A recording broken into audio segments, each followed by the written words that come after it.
معمولا وقتی هنرستانی میبینیم اولین سوالی که ازش میپرسیم اینه که چرا هنرستان رو انتخاب کردی؟ 4 دسته آدم توی هنرستان وجود داره که هر کدوم با یک یا چند تا از دلایلی که بهت میگم اومدن هنرستان. دسته اول، از اونجایی که رشته‌های هنرستان رشته‌های فعالی هستن و از همون 3 سال هنرستان هم میشه ازشون درآمد داشت، آینده شغلی خوبی هم هستن، تصمیم گرفتن بیان رشته‌های هنرستان رو انتخاب کنن. دسته دوم، کسایی که با عشق و علاقه رشتهشون رو انتخاب کردن که اونا معمولاً موفق ترین آدم ها هستن. دسته سوم، کسایی که فکر میکنن هنرستان آسونه و میتونن توی اون 3 سال بخورن و بخوابن. البته که باید بهشون بگم سخت در اشتباهی. توی ویدیوی بعدی بهتون ثابت میکنم که اصلا اینطوری نیست.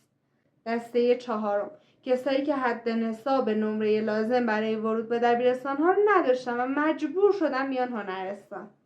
من جزو اون افرادی بودم که هنرستان و رشته انیمیشن رو با عشق و علاقه انتخاب کردم. از بچگی عاشق نقاشی کردن بودم و دوست داشتم با اشکال هندسی دنیای جدیدی رو بسازم. دنیایی که توی واقعیت غیر ممکنه و من خالقشم. اگر بارها و بارها برگردم به عقب بازم همین انتخاب میکنم، چون دارم توی رویاهای بچگیم زندگی میکنم. رویاهایی که بدون انتخابم امکان پذیر نبودن.